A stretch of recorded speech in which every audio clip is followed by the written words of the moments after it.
Buenos días a todos. Bueno, muchas gracias por sumarse a esta charla. Mi nombre es Maylen Salucio, soy gerente del Programa Internacional de APRESID. Antes de comenzar con las disertaciones, quería comentarles brevemente cómo surge este espacio y cuál va a ser la modalidad de la reunión. APRESID en Casa es una iniciativa de APRESID de charlas temáticas abiertas, en donde invitamos a referentes y especialistas para que desarrollen un tema en particular y poder brindar contenido de interés. Durante el ciclo se han abordado temas de bioeconomía, malezas, producción de granos, cultivos de servicios, ganadería, entre otros. En esta ocasión vamos a abordar el tema COVID-19, sistemas agroalimentarios y cambio climático, el cual va a estar a cargo de especialistas del Instituto Interamericano de Cooperación para la Agricultura. Esta charla surge del Programa Internacional de APRESID, que entre sus objetivos busca el fortalecimiento de sus relaciones con referentes o actores claves del sistema internacional, como es el ICA, con quien mantenemos un vínculo estratégico. Así que estamos muy agradecidos de poder realizar esta charla. Con respecto a la dinámica de la reunión, Pilu Giraudo, que es presidente honoraria de APRESID y miembro de equipo del programa internacional, va a realizar la introducción del tema y la moderación entre los participantes. Luego de las intervenciones de los referentes de ICA, vamos a dar lugar para un espacio de intercambio y de preguntas del público. Todos los videos y los audios van a estar inhabilitados durante la charla y las preguntas pueden volcarlas por escrito en la sección de preguntas y respuestas que se puede ver en la aplicación. Al finalizar serán leídas por la moderadora para generar el intercambio. Bueno, les agradecemos a todos por estar presentes y le doy la palabra a Pilu para que pueda abrir el espacio. Buenos días a todos, muchísimas gracias Mailén. Para nosotros es un honor poder compartir este momento junto a ICA, el Instituto Interamericano de Cooperación para la Agricultura, un organismo de una relevancia importantísima, no solo a nivel de continente americano, sino regional y global, con una fuerte estrategia en lo que se refiere al crecimiento económico, al bienestar de los habitantes y los territorios rurales, mejora en el comercio internacional y regional y el incremento de la resiliencia de los sistemas agroalimentarios. Desde 2018, con la llegada del argentino Manuel Otero a la dirección general del organismo, se plantea un nuevo planeamiento estratégico 2018-2023, apoyado en 5 programas: bioeconomía y desarrollo productivo, desarrollo territorial y agricultura familiar, comercio internacional e integración regional, cambio climático, recursos naturales y gestión de riesgos productivos. Y el último, sanidad agropecuaria, inocuidad y calidad de los alimentos. Estos 5 programas están atravesados transversalmente por 2 ejes que son género y juventud e innovación tecnológica. Realmente, insisto, es un lujo que nos damos poder intercambiar acerca del impacto y la irrupción del COVID-19 frente al cambio climático, a todo el ámbito agroalimentario, las oportunidades, los desafíos, cómo nos encuentra, cómo nos necesita y hacia dónde tendríamos que ir. Nos metemos de lleno a la charla para compartir con Kelly Witkowski, gerente de Programa de Cambio Climático, Recursos Naturales y Gestión de Riesgos Productivos; Gabriela Quiroga, especialista técnica en el Programa de Bioeconomía y Desarrollo Productivo; y Viviana Palmieri, especialista en Tecnología e Innovación. La modalidad va a ser que van a hacer una breve presentación, cada una de ellas, y después vamos a tener la oportunidad de intercambiar con todo el auditorio, que de por sí les agradecemos, es enorme. Tenemos a México, a Colombia, a Bolivia, a Chile, entre otros países presentes, intercambiando, así que vayan preparando sus preguntas, las van escribiendo como dijo Mailem. Y también les cuento que Kelly es norteamericana, Vivi es argentina y Gaby es uruguaya, así que también tenemos diversidad en ese sentido. Bueno, empezamos directamente a escucharlas a nuestras especialistas del día. Voy a iniciar hablando sobre tres aspectos de la relación entre COVID y cambio climático. Primero, sobre qué podemos aprender de esa emergencia de COVID y la respuesta ante ella para informar la respuesta que damos globalmente al cambio climático. Dos, cómo esta pandemia está afectando varios aspectos del fenómeno de cambio climático en sí. Y tres, ¿qué tenemos que hacer más adelante? Algunas pistas sobre cuando salimos de esa emergencia de salud, ¿qué tenemos que hacer en la fase de reconstrucción, específicamente desde el sector? Entonces, primero, ¿qué podemos aprender de COVID para informar la lucha sobre el cambio climático? Pues como todos saben, hay muchísimas lecciones, pero ahora voy a enfocar en tres para dejar suficiente tiempo para la conversación después. Primero, yo creo que todos estamos viendo la importancia de la acción asertiva y la acción temprana. El gran beneficio de tomar medidas proactivas para prevenir los impactos mayores o peores impactos de que puede haber sido en la ausencia de acción decisiva. Entonces estamos todos viendo los diferentes resultados a raíz de acciones y decisiones que han tomado diferentes países de cerrar o no,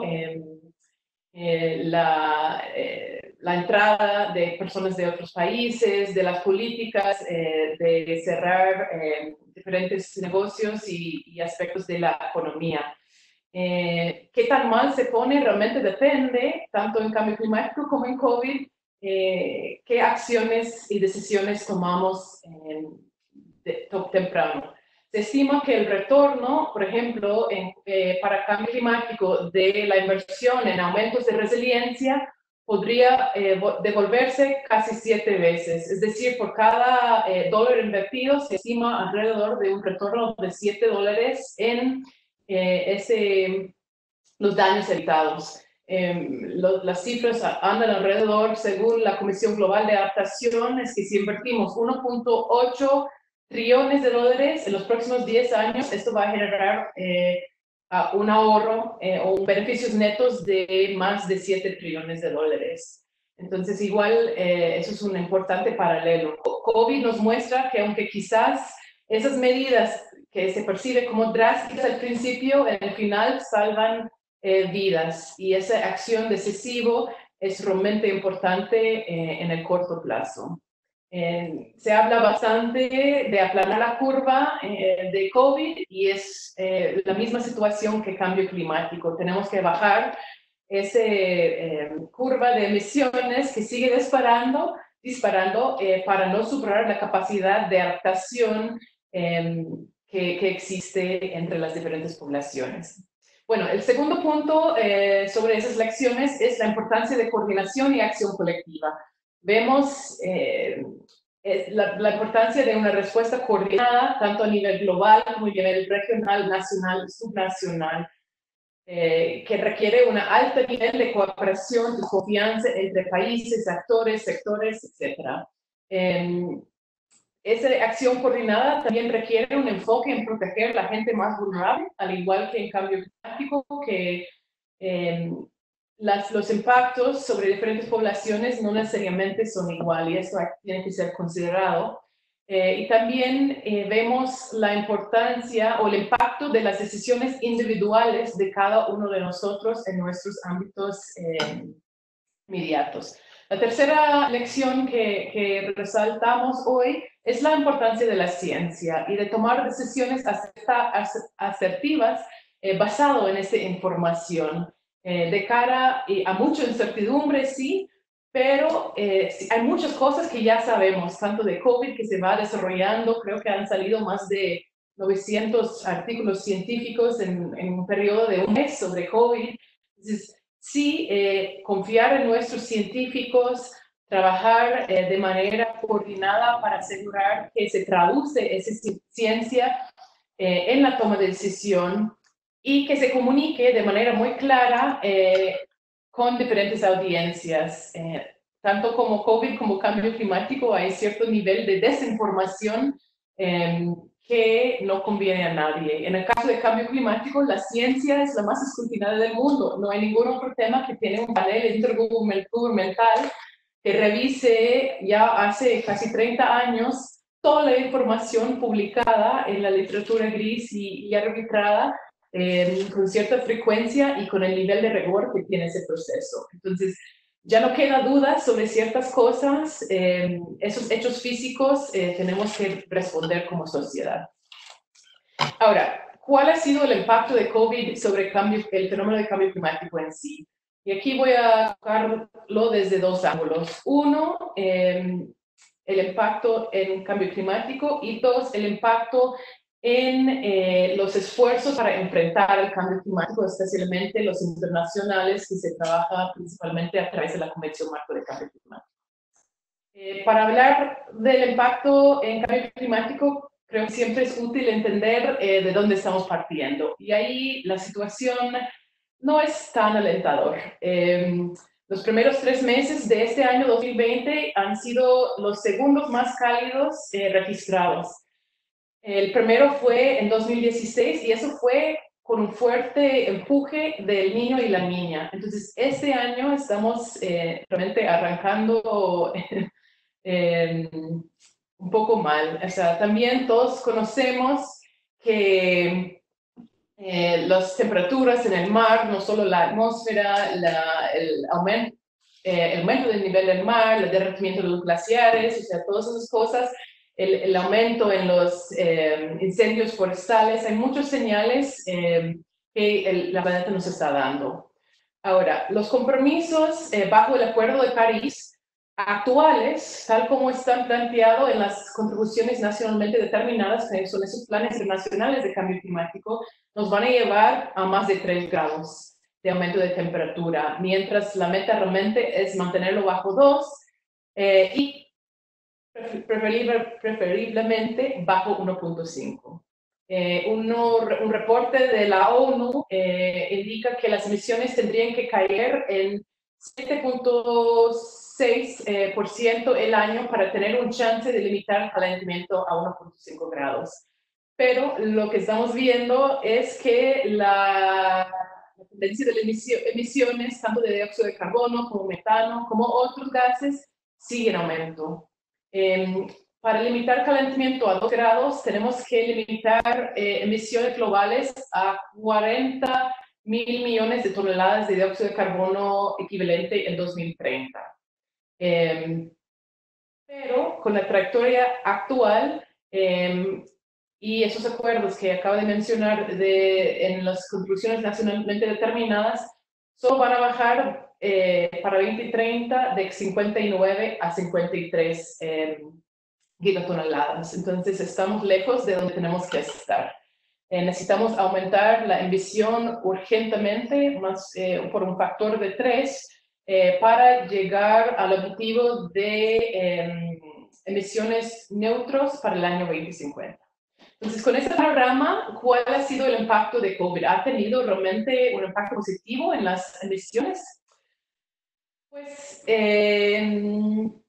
a corto plazo la respuesta es quizás sí. Las estimaciones que hemos visto, que se anticipa que van a salir de esa crisis son entre 0.3 y 50% de bajada en este año.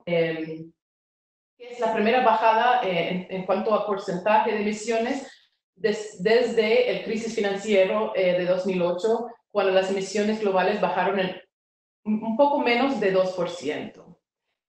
Pero, ¿cuán sostenible es eso? O sea, eso es la respuesta de una economía global completamente paralizada. Igual seguimos emitiendo cantidades muy altas. De hecho, a mí me sorprendió ver esas cifras, porque yo pensaba, seguro, con todo frenado, las emisiones se van a cortar en la mitad, pero no, o sea, como digo, son entre 0.3 y 5%.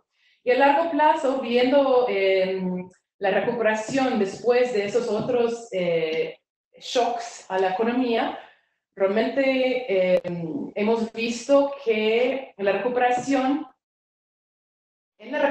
se pierda todo lo ganado en esos periodos y que esa revalorización, de hecho, dispara más bien las emisiones.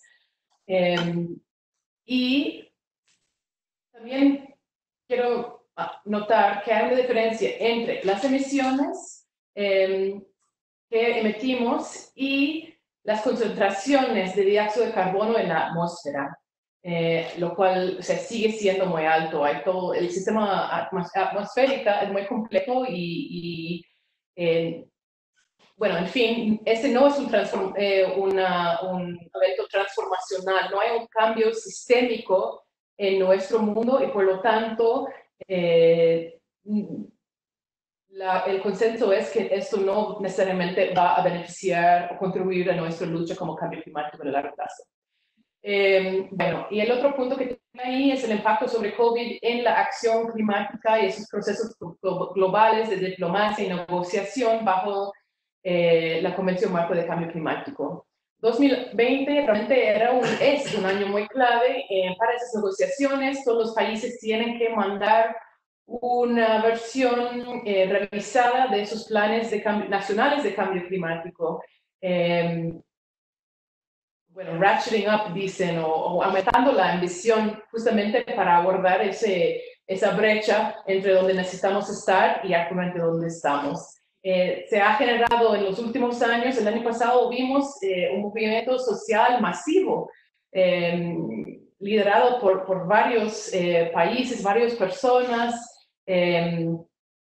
y había mucho momentum. Entonces, para mí tenemos que ver cómo este evento de COVID cambia la opinión pública, dónde cae la respuesta al cambio climático dentro de la agenda global, si esto va a resultar como una excusa para no invertir en la resiliencia y la reducción de emisiones, o si más bien eso va a ser, y espero que sea así, el catalizador que realmente nos muestra que tenemos y si podemos que hacer un cambio fundamental en nuestras acciones. Finalmente, para ir terminando y pasar a mis colegas, después de esa prioridad inmediata, ¿qué tenemos que hacer? Tenemos que realmente, hay 5 trillones de dólares, creo, ya comprometidos para la recuperación de la economía. ¿Cómo vamos a invertir esos fondos? ¿Cómo vamos a asegurar que dentro de nuestro sector aseguramos que esa inversión se hace de manera de aumentar nuestra resiliencia, bajar las emisiones y por lo tanto aumentar eficiencia y competitividad de nuestro sector en el futuro? O sea, ¿cuáles salvaguardas van a estar ahí? ¿Qué límites vamos a poner en esa inversión para asegurar que nos llega más cerca de donde necesitamos hacer? Y creo que ha habido una gran revalorización del sector agropecuario durante este periodo. Sin embargo, tenemos que aprovechar eso para recuperar y hacernos más fuertes todos. Una gran parte de eso es cómo fomentamos sistemas de innovación que realmente contribuyen hacia esa solución. Y hay otras soluciones que estamos explorando desde el ICA y otros, junto con muchos socios y actores en el campo, tales como la bioeconomía, y cómo esos dan otras opciones a productores y economías para hacer un uso más eficiente, racional y sostenible de nuestros recursos naturales. Ahí termino y paso a mi colega Viviana para que nos hable un poco justamente sobre ese tema de innovación. Bueno, gracias Kelly. Con toda la introducción de Kelly, yo quería destacar una cosa. El COVID es una emergencia urgente, o sea, es una cosa que todo el mundo lo siente y todo el mundo responde. Tratando de ver el vaso medio lleno desde la perspectiva de cambio climático y de la respuesta del sector agropecuario al cambio climático, este tipo de crisis aguda y emergente en la sociedad que nos afectan a todos, son también una oportunidad porque tiende a ser un disparador de innovación. Para que pueda haber innovación, una de las cosas que necesitamos es algo que nos dispare. O sea, para cambiar la forma en que hacemos las cosas, es muy importante algún tipo de empujón. Bueno, APRESID es tradicionalmente innovadora en su organización y en la forma de producir y todo, entonces seguramente acá no voy a estar diciendo muchas novedades, pero ante esta crisis a mí sí me parece de que tenemos como sistemas de innovación, y eso nos involucra a todos en los diferentes países y de forma coordinada, gestionando el conocimiento multilateralmente entre los países, entre los sectores públicos, privados, académicos, los mismos productores. Todo el mundo tiene una parte, o sea, algo que ofrecer de su conocimiento para poder enfrentar esta crisis y también algo que hacer para que el día después de COVID no sea lo que siempre habíamos tenido con las tendencias en el cambio climático que se venían dando y que Kelly describió. A mí me parece que todo este escenario nos brinda una oportunidad para empezar a planear el día después de COVID de forma tal que podamos apostarle un futuro más verde. Pero para eso necesitamos innovar, tener un montón de compromisos de los convenios internacionales y NDC muy ambiciosas. Todo eso está hermoso, pero si no las ponemos en práctica y no se implementan en el campo, no van a servir absolutamente para nada. Y para poder implementarlas y para poder cambiar la forma en que se está produciendo, en que se está viviendo, en que se está organizando, en que se está definiendo la política pública, necesitamos innovar. Entonces, o cambiar la forma en que hacemos las cosas, que es lo mismo que innovar. Generalmente para innovar, ¿qué decimos que necesitamos? Necesitamos conocer muy bien el contexto, enterarnos lo más posible de cómo está la cosa, cómo puede estar la cosa, plantear los diferentes escenarios posibles y a dónde queremos estar en un año plazo, desde la perspectiva de la salud, pero también desde la perspectiva de la producción, del reposicionamiento del sector agroexportador en los países que son agroexportadores como Argentina, y también dónde queremos estar desde la perspectiva de cambio climático y las emisiones. Entonces, fijándonos en ese tipo de escenarios, empezar a conocer muy bien qué es lo que deberíamos hacer para llegar a él. Ahora, eso no es alguien que nadie lo puede tener como una receta. Estas son situaciones que no se han dado nunca en la historia, ni el cambio climático, ni tampoco la crisis del COVID. Entonces, de alguna forma, tenemos que empezar a construir colectivamente el conocimiento y ir pensando estos sistemas y cómo cambiarlos. Y eso pasa por cambiar, como decía, el ambiente para que pueda haber innovación, pasa por políticas públicas, pero también pasa por cada uno de los sectores que tienen que promover ese desarrollo de las políticas públicas favorezcan la innovación, lo cual requiere educación, requiere mayor capacidades en la sociedad como un todo, requiere inversión en ciencia y tecnología, requiere apertura de ese conocimiento para poder aprovecharlo y requiere crear las condiciones e implementar los mecanismos para que el diálogo entre sectores y entre países pueda ser fructífero y apuntar a un futuro, digamos, más pensado, no de lo que salga, sino que de alguna manera podamos diseñar ese sector productivo del futuro. Entonces, son tres temas básicos que yo quería plantear desde la perspectiva de innovación, que tienen que ver con la adaptación al cambio climático, a las crisis, a la situación, a la nueva realidad y a poder aprovechar las oportunidades. Y pasan por conocer muy bien el contexto, pensar prospectivamente hacia dónde queremos llegar, desarrollar los mecanismos para poder construir este futuro de forma colectiva y diseñar los sistemas productivos y los países y todos los sistemas que tienen que ver con el sector agroalimentario de una manera constructiva para el futuro y también promover el desarrollo y el fortalecimiento de las políticas públicas que van a habilitar que esto sea posible de una manera incluyente con todos los sectores y todos los, o sea, tanto diferentes tipos de productores como mujeres en la ciencia, que lo que decía Kelly son un montón de publicaciones en el último mes, pero muy poquitas de esas son de mujeres. El COVID no afectó a todo el mundo igual y posiblemente el cambio climático tampoco lo haga. La sobrecarga de funciones en el caso de la mujer es algo que sí están saliendo publicaciones de eso, pero no tanto en cuanto a investigación en COVID dentro de este total que se ha abierto al público para poder favorecer el desarrollo de soluciones.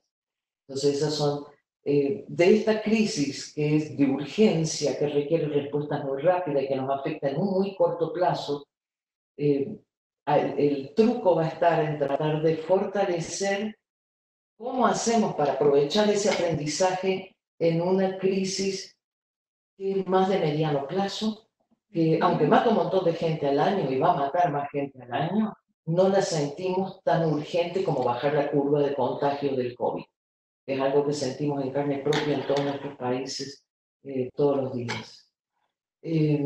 Yo quiero que haya tiempo para diálogo al final, entonces lo voy a dejar aquí para que Gaby también nos converse un poco sobre diferentes opciones para innovar y para enfrentar el futuro y para poder conversar después. Gracias. Gracias. A mí quizás realmente, bueno, con mis colegas que me antecedieron, me parece que lo que me gustaría hacer es de pronto recuperar, contarles muy brevemente cómo miramos la bioeconomía desde el ICA y luego quizás recuperar 2 o 3 elementos que tanto Kelly como Vivi ya mencionaron, pero de pronto traerlos de vuelta para reforzar un poco algunas ideas y de repente a partir de ahí justamente abrir el diálogo que desde nuestra perspectiva es lo que más nos interesaría también. Digamos que nosotros en el ICA hemos trabajado la bioeconomía como un concepto abarcativo, que, digamos, en el territorio se traduce por nuevas relaciones entre insumos, productos, nuevas relaciones entre productores, gobiernos locales, que de alguna manera nos posicionan en sistemas productivos que necesitan trabajar la capacidad que tienen de usar sus excedentes de otra manera y con una mirada muchísimo más creativa y flexible. ¿Qué quiero decir con esto? Es que ahí se desprende básicamente el concepto que hemos venido utilizando de bioeconomía, que no es más que recuperar procesos, recursos biológicos también, agregarles de alguna manera tecnología y conocimiento y producir otros productos, otros servicios, entre otras cosas. Digamos, requiere una transformación súper importante. Y para mí era, digamos, bien interesante este conversatorio con APRESID, porque en estos días, digamos, nosotras tres tratábamos de recuperar un poco, bueno, ¿quiénes son ustedes en APRESID? Y para nosotros muchos de estos elementos que estamos tratando de recuperar aquí se traducen justamente en la práctica en muchísimos principios que ustedes manejan. Y claramente para la bioeconomía nosotros podemos plantear que justamente la siembra directa es un ejemplo perfecto de ecointensificación. Digamos, es una práctica agronómica que nos permite de alguna manera sostener la productividad y la sostenibilidad sin de alguna manera sacrificar los recursos naturales que están existentes en el suelo. Entonces, si uno dijera, bueno, ¿cómo traducimos la bioeconomía? Nosotras decíamos, bueno, eso es, o sea, lo que APRESID realiza en el campo, en la práctica, es la mera aplicación de lo que conceptualmente nosotros entendemos como bioeconomía. ¿Cómo se vincula la bioeconomía con el cambio climático y la innovación? Bueno, nos gusta, por esto que mencionaba, esta visión tan abarcativa que tenemos de la bioeconomía.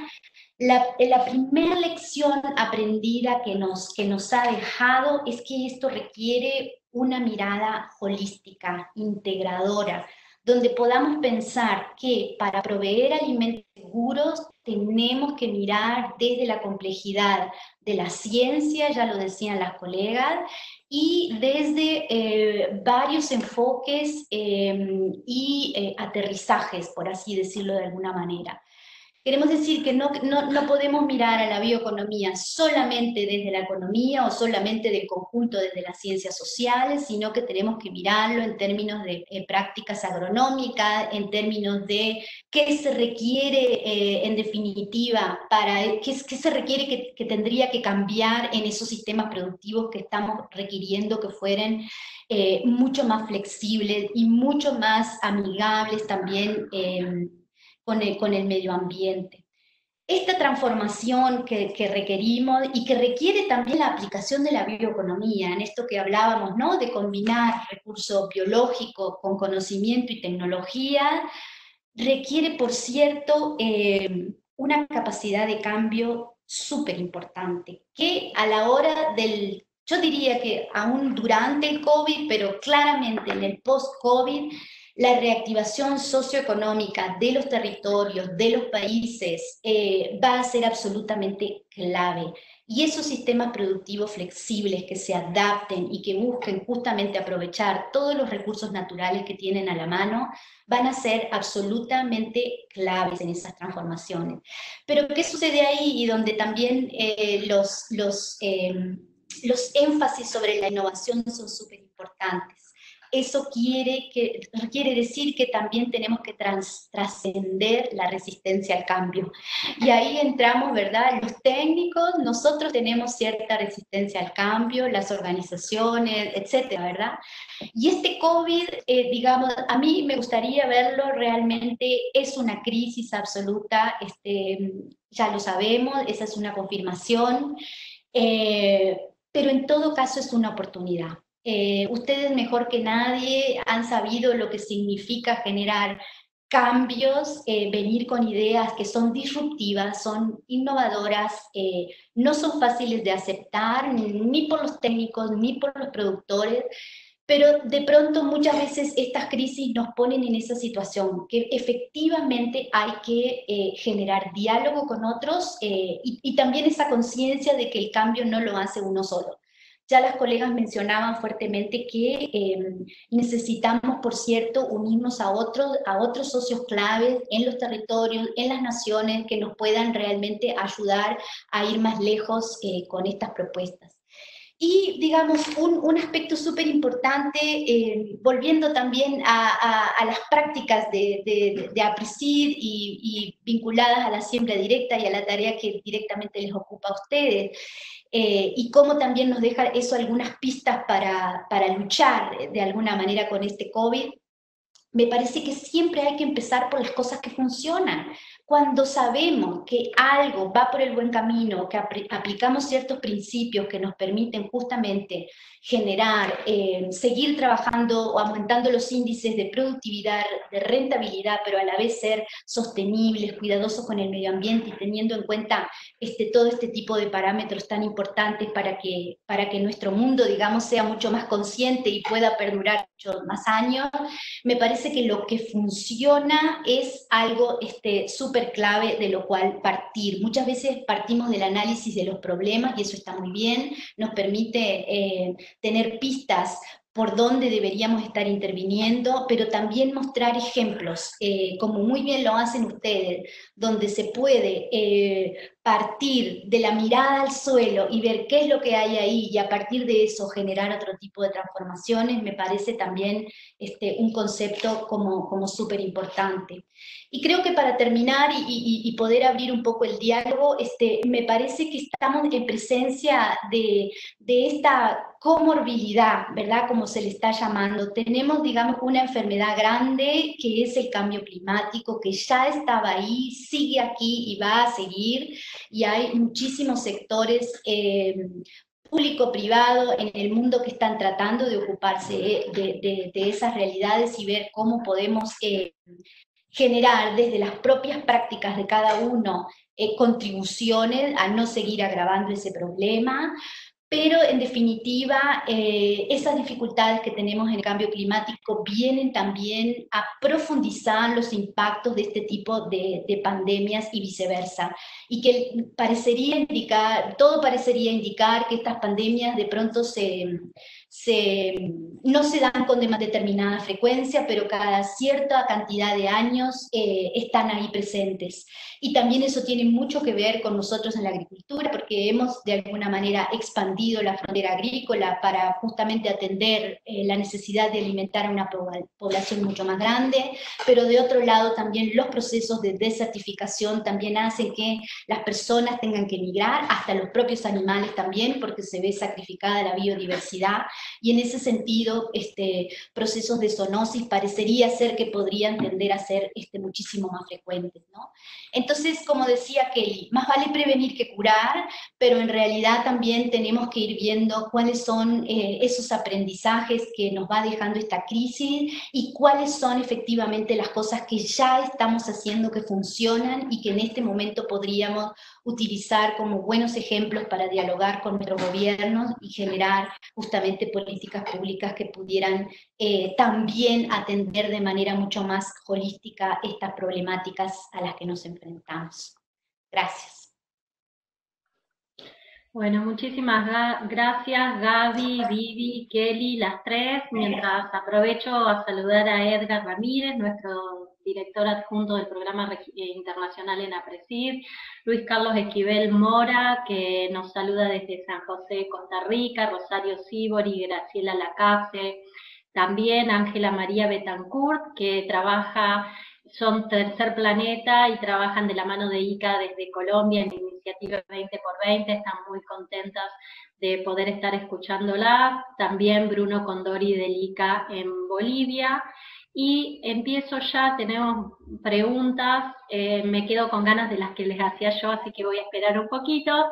Y para Kelly, la pregunta es, ¿cómo crees que la postura del presidente Trump afecta a las dinámicas de las acciones comunes de Estados Unidos? ¿Cree que esta situación disruptiva cambiaría algo de esta postura del mandatario?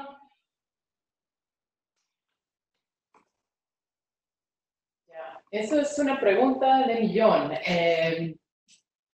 Mira, cambio climático no es una ideología, es un hecho físico. Está pasando y esta crisis nos muestra también que sí es una función de actividad antropogénica.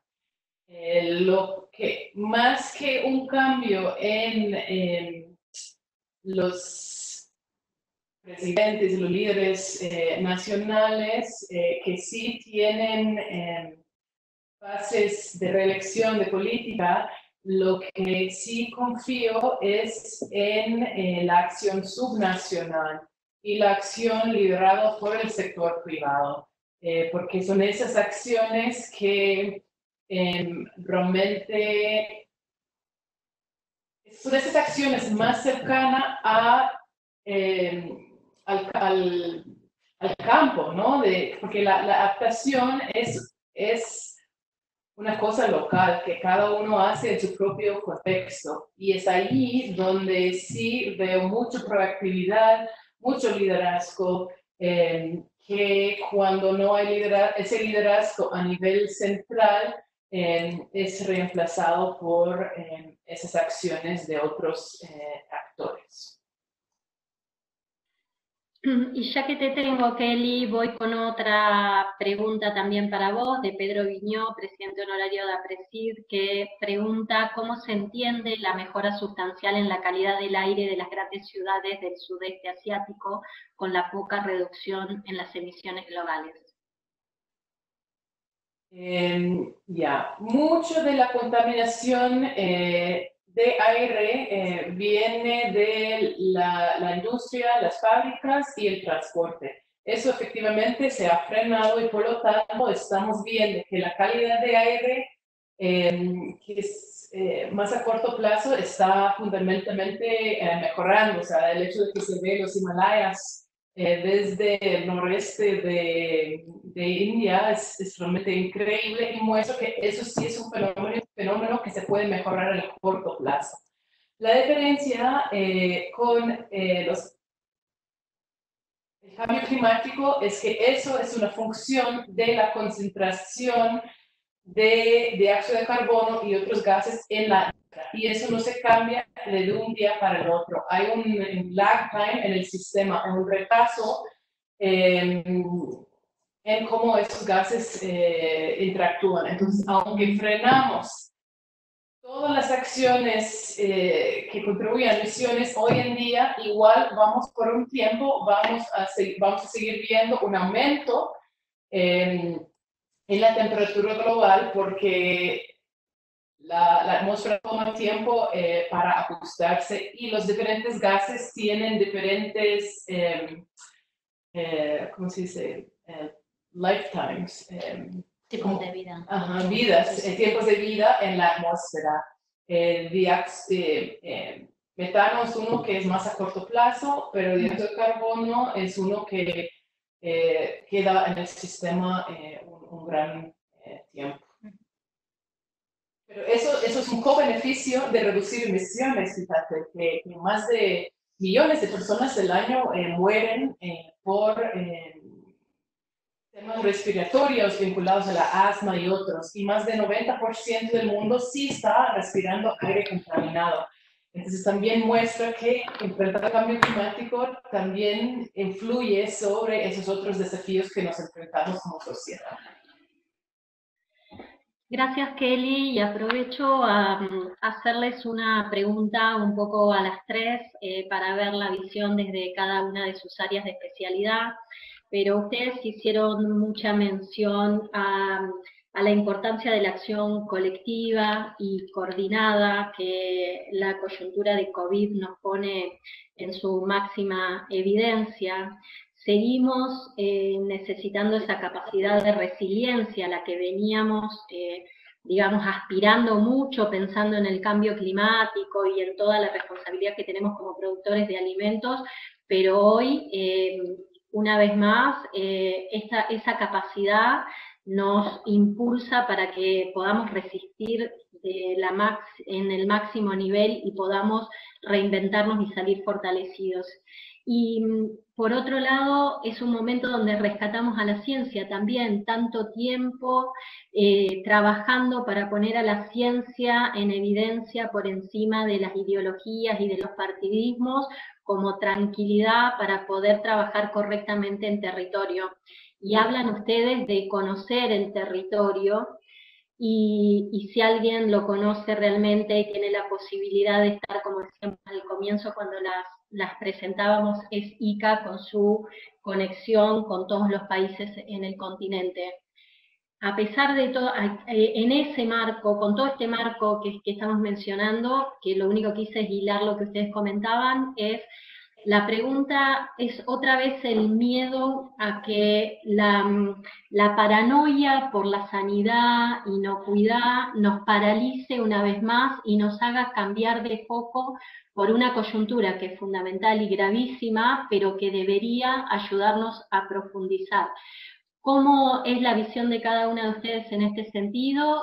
Y por último, si tenemos la oportunidad en nuestras manos de mostrar una mayor necesidad de articulación público-privada y de articular en territorio.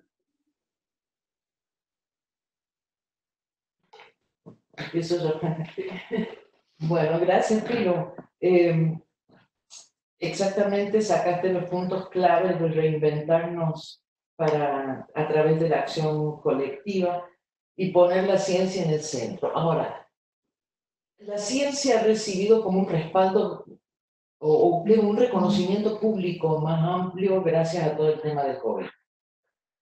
Sin embargo, no necesariamente eso se va a aplicar a la ciencia de nuestro sector.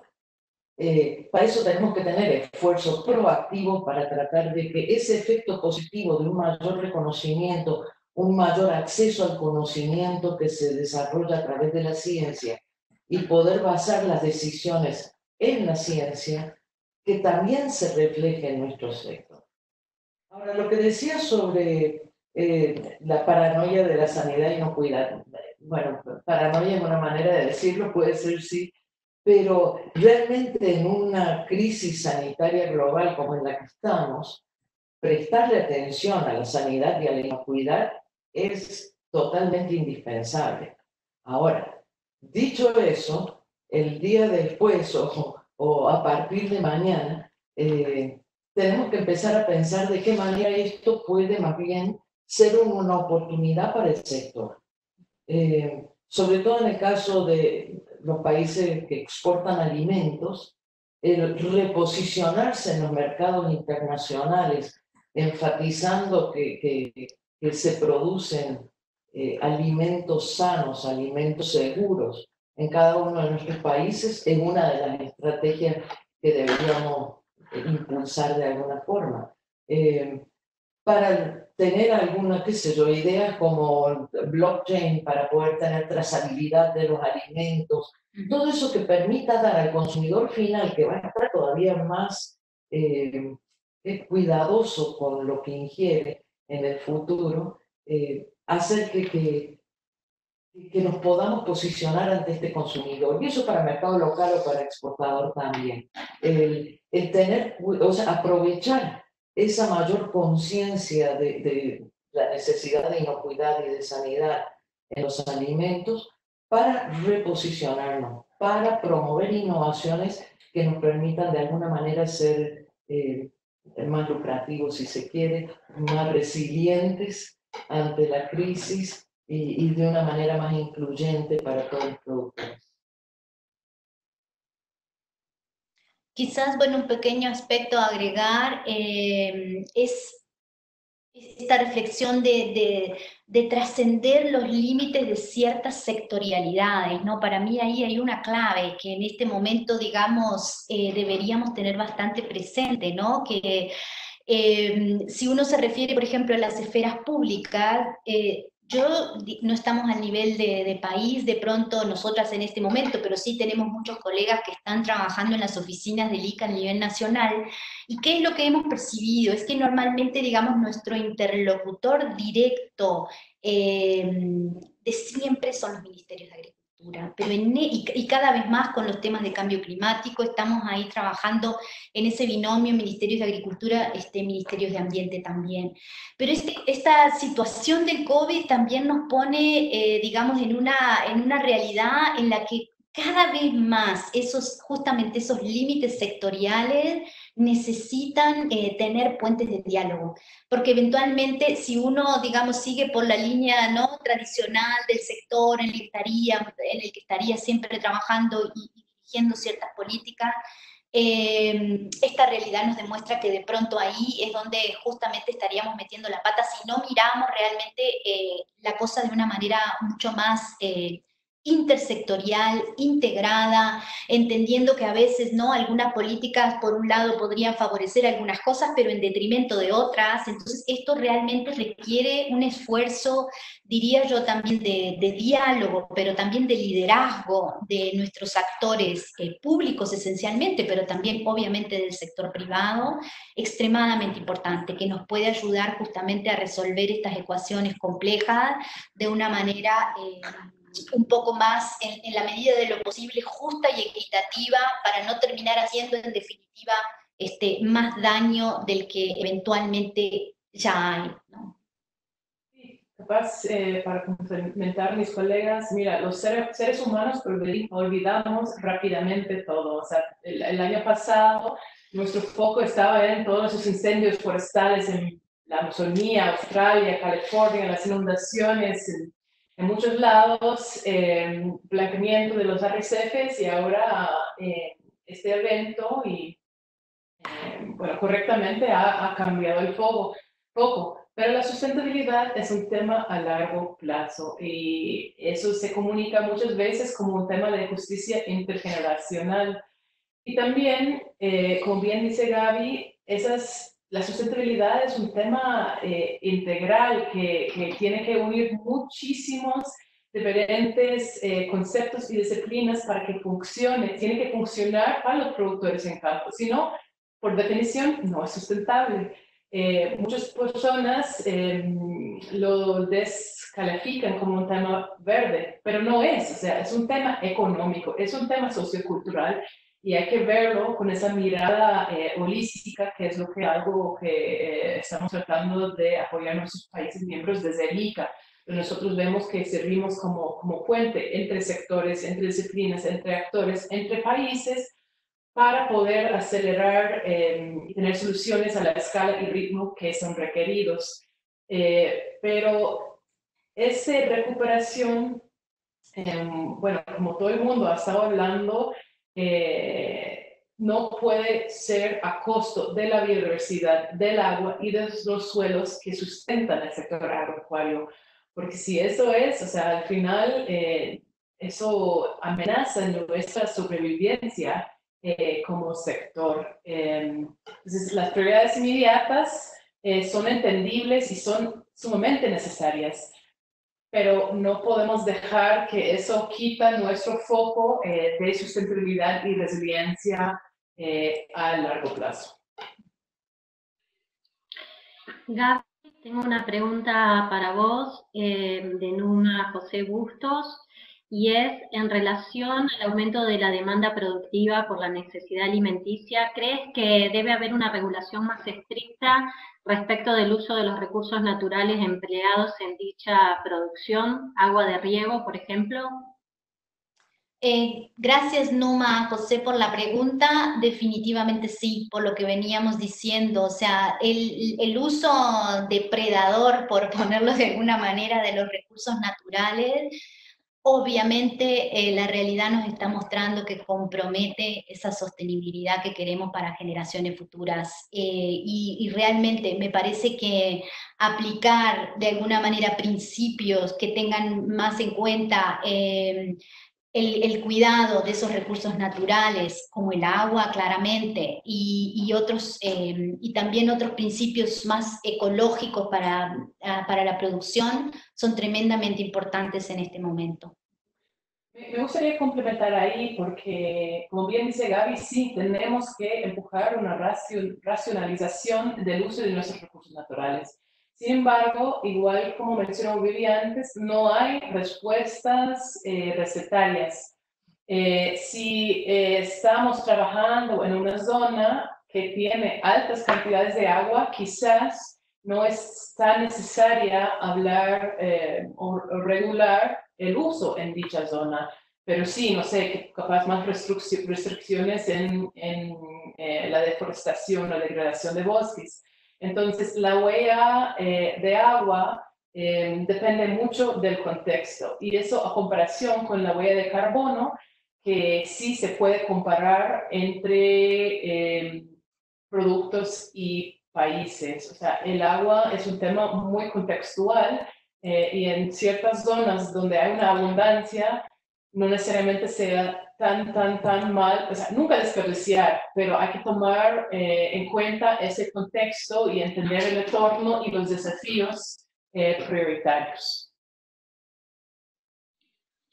Gracias. Y tenemos dos preguntas que las voy a aprovechar a unir, porque aparte van muy en línea de lo que estamos hablando. Una, me salgo de la vaina yo, y me imagino que todos desde APRESID, porque nos preguntan desde Colombia, los principales sectores emisores de gases de efecto invernadero son desde el sector agropecuario y los bosques por la deforestación, cómo desarrollar mecanismos y paquetes o soluciones de innovación y tecnologías accesibles a pequeños y medianos productores. Ahí a fondo trabajando, y aprovecho a contarles todos que desde el año pasado APRESID con ICA tenemos un convenio de colaboración mutua para poder profundizar un trabajo en conjunto. Y después la pregunta que le sigue, que tiene también mucho que ver con lo que venían comentando de Darío de la Torre, la pregunta de Colombia es de Ángela María Betancourt, y Darío de la Torre nos pregunta que, considerando que gran parte del impacto climático proviene de la cadena agroindustrial, cómo se puede alcanzar una reducción de esa huella de carbono de la logística de la cadena agroproductiva y levantamiento de indicadores pensando en el post-COVID-19. Si quieres empiezo yo con el tema de la primera pregunta. Muchísimas gracias. Me da oportunidad para, en la misma línea de lo que estaba explicando Kelly hace un rato, de que no existen recetas que se puedan transferir para aplicar absolutamente en todos los contextos sociales, económicos y ambientales. De igual manera, a mí no me gusta pensar en el desarrollo de paquetes que le puedan servir a todos los productores, porque tal cosa creo que cuesta que exista, y si llega a existir generalmente en detrimento del ambiente, porque para poder aplicarlo tenemos que cambiar tanto el territorio que termina siendo otro. Entonces tiene un costo ambiental bastante elevado, y hay muchos ejemplos en la historia que lo demuestran.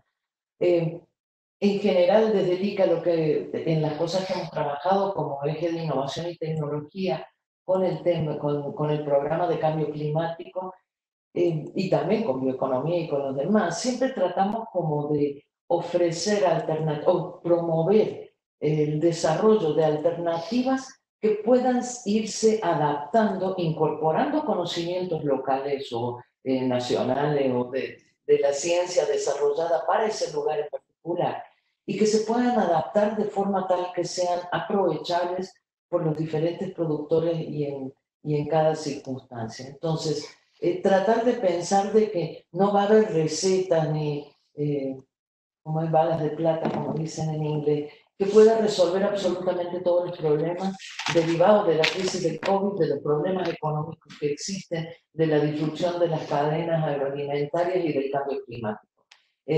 Son todos elementos que nos hacen cambiar las decisiones o que promueven un cambio en la forma en que vamos a producir. Así, por ejemplo, no sé si viene al caso en este momento en particular, pero a mí sí me gusta pensar en todo el trabajo que se ha hecho desde el programa de cambio climático con el sistema SRI, que es una intensificación sostenible de la producción de arroz. Que es me gusta destacarlo porque es un excelente ejemplo que tiene elementos tecnológicos que presentan como una especie de menú, de ideal de cómo se podrían hacer las cosas en diferentes condiciones y para diferentes casos, y se va adaptando a las condiciones de cada productor. Hasta qué punto está nivelado el terreno, que si tienen tractores o no tienen tractores, el tamaño de la producción, cuánta mano de obra se dispone. Todo ese montón de elementos son cosas que van a hacer cambiar, o cuánta agua hay, sobre todo eso también es muy claro. Son elementos que hacen cambiar la forma en que vamos a apropiarnos de ese conjunto de alternativas que permiten producir mejor, más y con mucho menos impacto en la emisión de gases, en el consumo de agua y en el desgaste del suelo, para hacerlo de una forma apropiada a las circunstancias socioeconómicas y ambientales del lugar mismo. No sé si con eso aclaré o enredé la pregunta original, pero la idea es un poco eso, abrir la cancha y aprovechar el conocimiento de las diferentes personas del contexto, productores, sector privado, sector público, sector académico, la ciencia que está detrás y esa visión conjunta. O sea, lo mismo que decíamos a nivel país para enfrentar crisis climáticas, también lo podemos adaptar a los contextos de un territorio en particular en la búsqueda de alternativas para ser más resilientes y tener menos emisiones, que era por donde iba la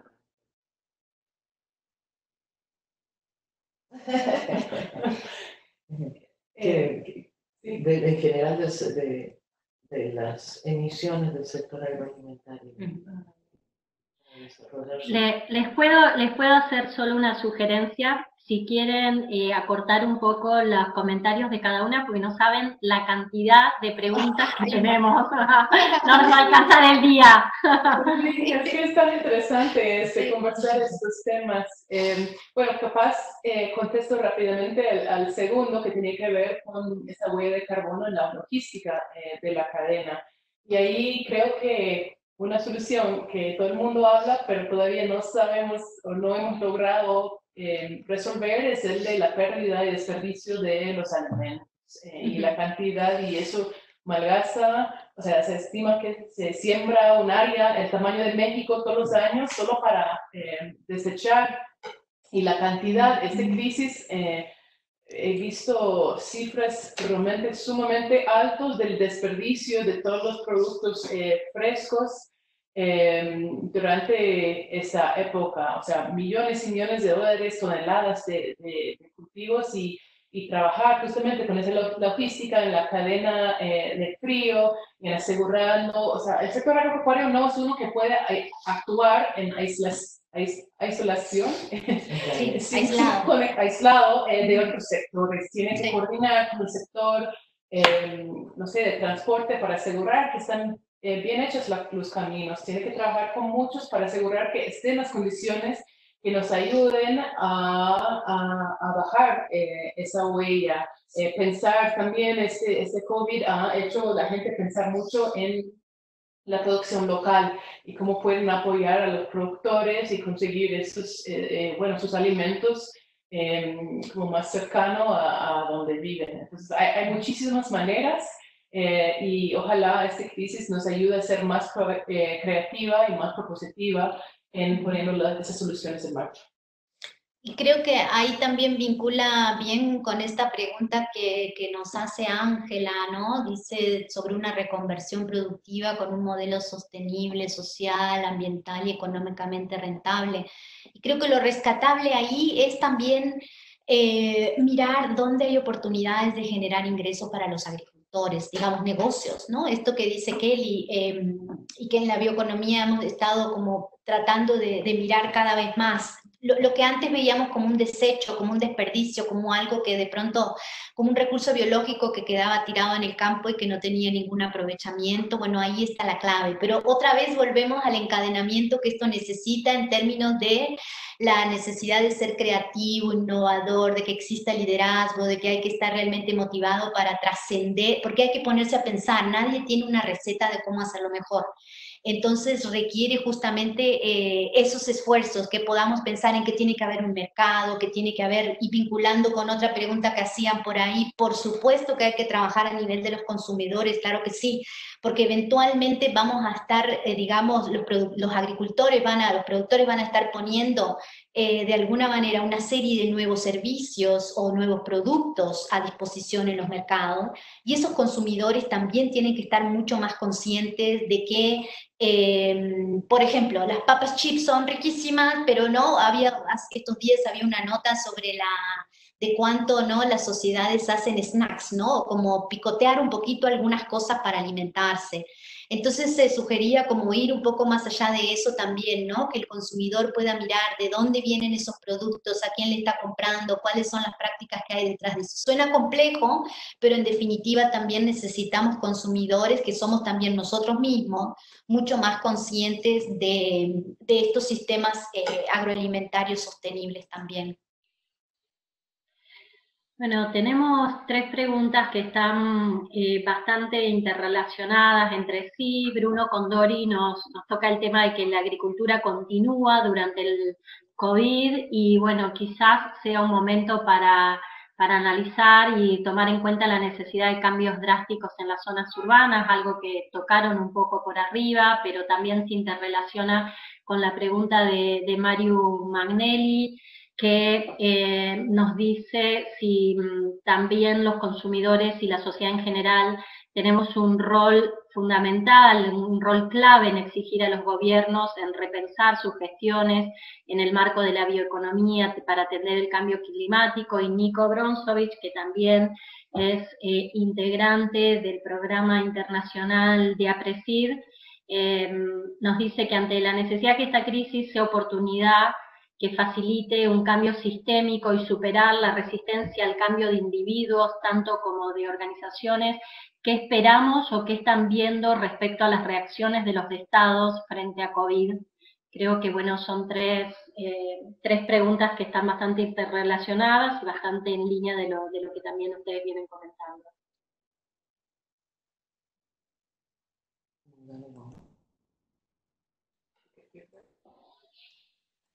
Espérate que me quedé con otra que estaba más abajo.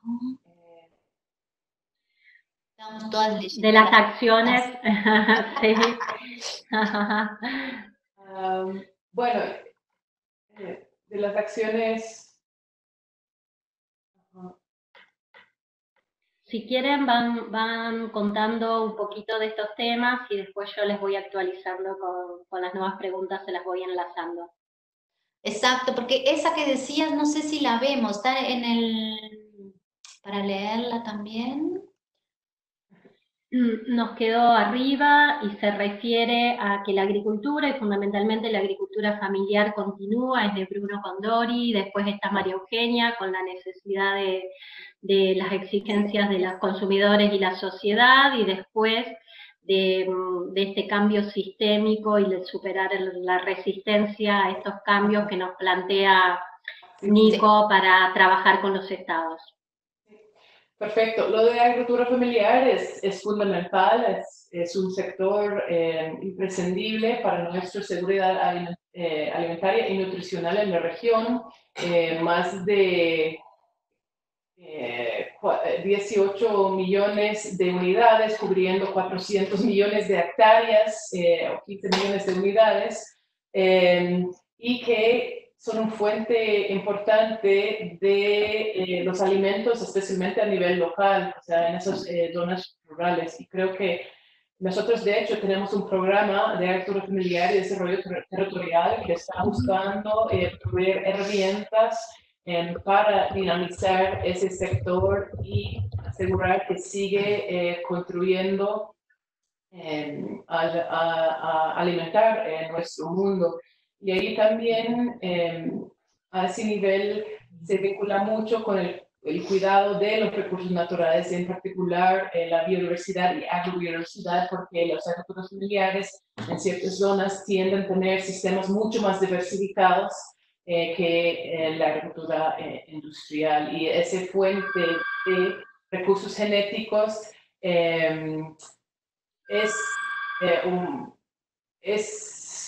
bueno, una fuente de resiliencia al final, porque por las diferentes características que tienen las diferentes variedades and races, o sea, es realmente importante proteger y potenciar ese recurso que en gran parte lo maneja las agriculturas familiares y de pequeña escala. Sí, y quizás para agregar ahí, justamente nosotros desde la bioeconomía estábamos mirando también estas cifras, ¿no? Y hay algunos datos que son como de 2014, de FAO, FIDA y RIMIS, que están planteando que esos prácticamente 21 millones de unidades que hay casi un poquito más de 11 millones que son agricultores familiares, pero que no manejan excedentes, dato que para nosotros en la bioeconomía es fundamental, porque siempre estamos planteando de que, y un dato para repensar el rol de la agricultura familiar, los procesos que propongamos de aprovechamiento de la bioeconomía en las cadenas no deberían estar agregando estrés a la seguridad alimentaria, por decirlo. Pero ahí también hay un rol clave de los gobiernos locales y los gobiernos nacionales en cómo estas agriculturas familiares de todas maneras igual entran en esta necesidad de reactivación socioeconómica y pueden pensarse a la luz de las posibilidades de empleo, por ejemplo, empleo en otras empresas más grandes. Ustedes también saben que es muy importante para muchas realidades de la agricultura familiar los ingresos que no son agrícolas, entonces es como un análisis complejo. Pero también tenemos de otro lado que hay unos 5 millones de agricultores familiares que sí manejan excedente, entonces por ejemplo ahí hay sí esa posibilidad de aplicar algunos principios de la bioeconomía en la generación de negocios. Solamente muy breve, en complemento de lo que habían dicho con respecto a la agricultura familiar. Muchas veces cuando planteamos la necesidad de que sea que pueda solucionar mejor sus problemas y los de la sociedad, los agricultores familiares, se piensa en tecnificarlo como si quisiera convertirse en agricultores industriales en escala pequeña. Y eso obviamente no es por donde funciona la solución en la mayoría de los casos. Estaba viendo otra pregunta ahí, que no es solamente profundizar el modelo agroexportador, sino que tratar de hacer de que la agricultura familiar, campesina, con excedentes o sin excedentes, pueda encontrar el nicho para que esos productores puedan vivir mejor, se desarrollen mejor su territorio y puedan servir a la sociedad tanto como fuente de biodiversidad, porque muchas de esas producciones agroecológicas o orgánicas, y que se pueda aprovechar eso para el beneficio tanto de las sociedades como de los mismos productores. Ahí pido quizás respondo a ese próximo que estamos viendo de las reacciones de los estados frente a COVID.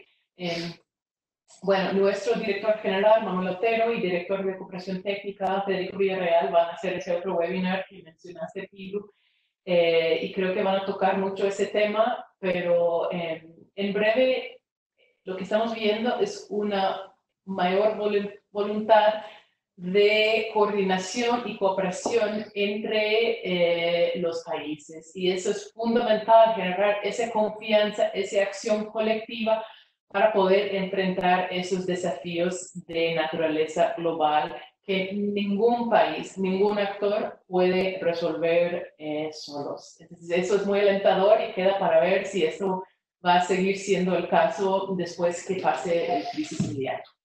Yo creo que hay que hacer un esfuerzo proactivo por mantener eso, porque es una crisis global que nadie puede resolver individual, hay que hacerlo colectivo entre sectores y entre países. Eso en la teoría suena muy bien. Sin embargo, vemos países en el mundo cerrando fronteras a las exportaciones para no poner en riesgo su seguridad alimentaria. Entonces, hay que ver cómo hacemos para que esa necesidad de trabajo conjunto siga funcionando en nuestro continente al menos, y el ICA también tiene el rol de puente que mencionaba Kelly hace un rato para tratar de que eso ocurra. Y no tratar de eliminar ese otro tipo de volverse como cada vez más encerradito para solucionar. O sea, que el encierro en nuestras casas no nos traiga encierro como países, porque ahí puede haber un gran riesgo de que no podamos dar respuestas a la crisis, ni la del corto plazo del COVID, ni la del largo plazo del cambio climático. Bueno, mencionamos brevemente el blog para que consigan más información sobre esas respuestas. De acuerdo, eso lo iba a dejar para el final, después les puedo, porque vi que había algunas preguntas sobre las medidas de los países y el tipo de... Si me perdonás, Vivi, yo quería hacer un inciso ahí, que nosotros tenemos un privilegio grande, compartimos, estamos trabajando en necesidades básicas de la humanidad, no solo de nuestros países ni de nuestras regiones, entonces quizás tengamos también una mayor responsabilidad en trabajar fuerte para lograr esa colaboración y ese trabajo cooperativo. Y me quiero ir a dos preguntas, porque hay muchas preguntas de agricultura familiar y de tecnología que creo que las fueron respondiendo recién, pero hay una pregunta que se refiere a algo que vos habías comentado, Gaby, que tiene que ver con trabajar multisectorialmente con los distintos ámbitos, y preguntan si hay de alguna manera alguna experiencia, ICA tiene alguna experiencia con países donde trabajen de esta manera, con Ministerio de Salud, Ambiente y Agricultura juntos. Y lo uno a otra pregunta que nos dicen, ¿qué lecciones sacan de la crisis climática, que es más inexorable y progresiva versus la de COVID, que es más acelerada y ágil? ¿Son los mecanismos de respuesta similares? ¿Es posible aprender algo de cada uno? Si bien vienen hablando del tema, pero creo que es muy interesante la pregunta y la comparación para escucharlas. Mirá, para responder a esta pregunta sobre la integración de sectores, qué interesante que la planteen, porque justo hace unos días estaba pensando yo en otras experiencias pasadas. El ICA ha sido un actor clave en muchísimos procesos, en varios países, por mencionarte Chile, Guatemala, creo que Perú, en la regulación de compras estatales para atender seguridad alimentaria y nutricional en las escuelas, por ejemplo, con ciertas dietas para alimentar a los niños. El ICA ha sido un actor clave, casi siempre ha hecho esto con, obviamente, otros socios nacionales como institutos de investigación, pero muchísimas veces eso ha tocado, dependiendo de los países, a los ministerios de salud, ocupado por por ejemplo, yo participé directamente en un proceso en Guatemala hace 1 año y medio atrás, donde justamente, es un país con una desnutrición súper importante, entonces el Ministerio de Salud ahí, súper ocupado con ese tema, convocó a Ministerio de Educación y Ministerio de Agricultura para trabajar este tema de manera conjunta. En el caso del COVID, justamente, aunque ya hace unos meses que estamos viviendo en esta realidad, no hemos tenido oportunidad de ver una experiencia que haya catalizado del todo de manera completa, pero sí nos van llegando cada vez más indicaciones de este tipo de acciones, ¿verdad? De acercamiento de distintos ministerios y distintos socios que están tratando de resolver las cosas de manera conjunta. Y claro está, quizás estamos de alguna manera tomando un dato por sentado, las organizaciones de agricultores, ¿no? Que son súper importantes en este proceso. En esta región del mundo, en Centroamérica, no podemos decir que los agricultores están tan organizados como sí lo están en el sur, pero es bien posible, y estoy segura que muchos de ustedes ya están en ese camino, que las organizaciones de agricultores sean también un eje clave en estos diálogos.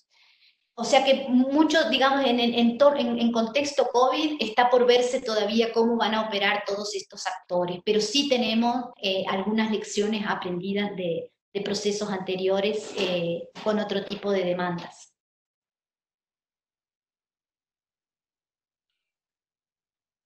Vivi, no sé si querés hacer mención, quisieran por las dudas que no lo hayan leído, pero también contarle a todas las personas que nos están acompañando que, bueno, por ejemplo, desde México, Laura Velázquez nos cuenta que en la sociedad hay cada día más la concientización acerca de la alimentación sana y segura, pero también se ve interpelada por las diferencias en el poder adquisitivo. Y por otro lado, hay muchas preguntas, Vivi, el tema de la necesidad de transferencia tecnológica a productores de muy pequeña escala y las posibilidades de lograrlo en ese sentido, con las advertencias que ustedes nos están poniendo en máxima evidencia. De acuerdo, no, con respecto a lo que comenta Laura Velázquez, es cierto, hay una tendencia más al consumo consciente y es cierto que vamos a tener un problema sobre todo de demanda de alimentos, porque está quedando mucha gente desempleada a raíz del COVID, y definitivamente el cierre en algunas regiones del mundo de todo lo que es turismo, hoteles, restaurantes y todo eso ha creado un problema severísimo de falta de demanda. Y eso puede también crear disrupciones en todo el precio de los alimentos, en la posibilidad de vivir bien o de ser lucrativos en su negocio, sobre todo por parte de los agricultores familiares. Es un equilibrio que requiere nuevamente la acción coordinada de muchos sectores y de muchos, con ideas nuevas, con formas diferentes de estar comercializando cada vez con circuitos más cortos, en las ferias directamente, para poder promover este consumo consciente que hace falta para la salud nutricional de la gente, pero al mismo tiempo sin quedarse prácticamente sin demanda por ser demasiado exigente en los gustos con pocos recursos disponibles.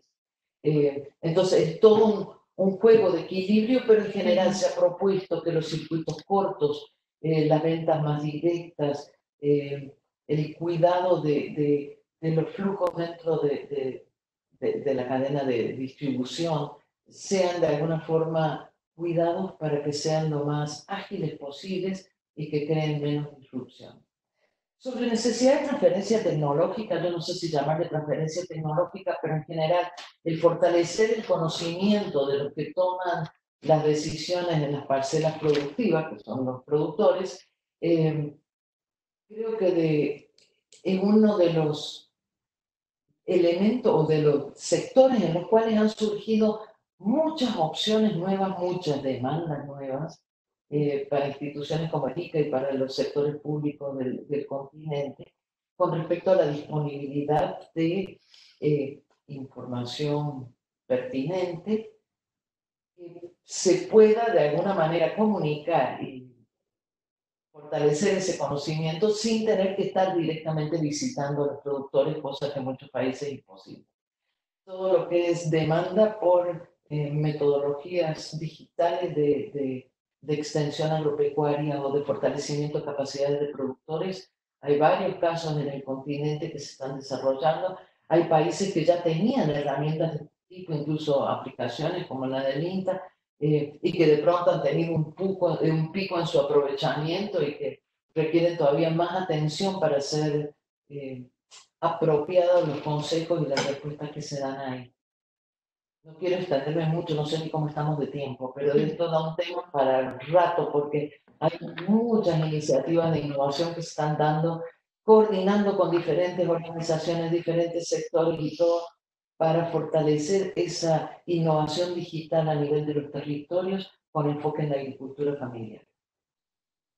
Yo les digo que viendo las felicitaciones que están recibiendo por todos lados, por el nivel que tienen nuestras tres disertantes de hoy y el nivel de preguntas de interés, les hablo al equipo de APRESID, vamos a tener que hacer parte 2.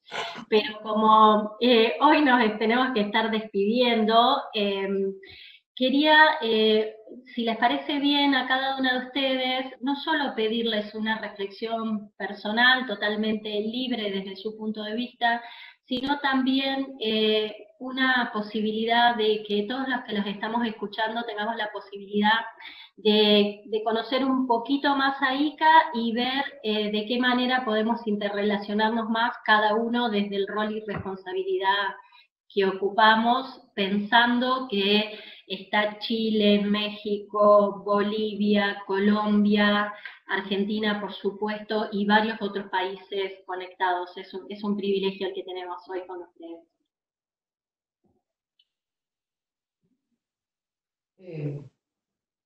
Simplemente que ahí dentro del chat, que me imagino que se guarda y todo, puse también lo que mencionaba Kelly hace un rato, que era el acceso al blog del ICA. Es un blog que estamos en este momento enfocado totalmente en COVID y enfocándolo desde distintos puntos de vista. Hay una parte que son perspectivas de expertos, que es donde surgen muchas de estas ideas que podemos aprovechar o adaptar sobre cómo enfrentar el futuro, cómo responder a la crisis, cómo prepararnos para el día después. Pero además de eso hay unas secciones que tienen que ver con las perspectivas, ese es el de las perspectivas, una sección que tiene que ver con los impactos del COVID, ahí se analiza tipos de cambio, comercio, etcétera, y una sección que tiene que ver con las medidas que van tomando los países, que hacemos un esfuerzo por recopilarlas, y todo esto se actualiza permanentemente, entonces ahí les dejé el vínculo, eso como para ir conociendo un poquito más algo de lo que estamos, o el granito de arena que estamos poniendo como ICA en facilitar el acceso al conocimiento y a las ideas diferentes y a las medidas distintas que tienen los diferentes países y expertos en el mundo. Sí.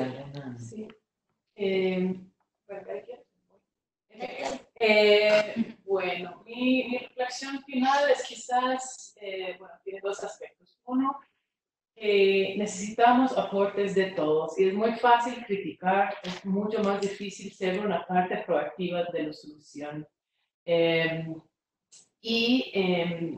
Eso sí, este pandemia, evento disruptor que, como bien dice Vivi, nos esfuerza a innovar y pensar diferente, es una posibilidad, una oportunidad para cambiar y no seguir haciendo las cosas como siempre, sino catalizar a todos nosotros hacia una transformación, hacia la sustentabilidad, el logro de los metas de desarrollo sostenible y una resiliencia frente al cambio climático y los otros shocks que enfrentamos como sector.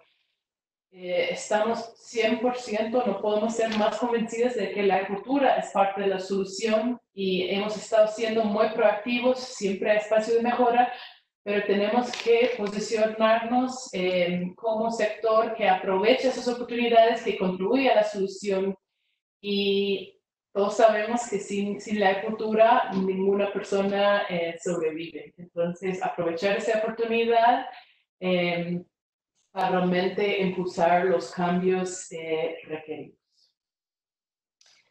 Quizás para agregar, creo que hay una certeza cada vez más fuerte de que la salud humana depende de la salud ambiental y que todos tenemos algo que ver en ese negocio. Y no hay de que otros tienen la culpa o otros pueden hacer más que uno, digamos. Ahí tenemos que apostarle fuertemente a esto de que todos somos parte de la solución, juntos vamos a poder llegar más lejos.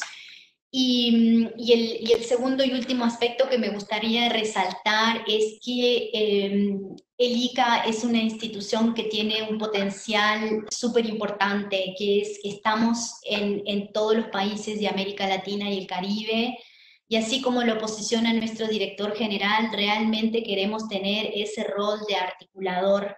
Y nos necesitamos, es decir, nosotros necesitamos cada vez más poner a distintas organizaciones a dialogar, y necesitamos también cada vez más de ustedes para que puedan posicionar sus ideas, sus necesidades, para que nosotros también cumplamos con nuestra misión, que en definitiva es poner al servicio del sector una serie de bienes públicos para el bienestar rural. Ahí está nuestro core business, nuestro negocio es ese, es que el sector esté mucho mejor, pero no lo podemos hacer solos tampoco, es con ustedes.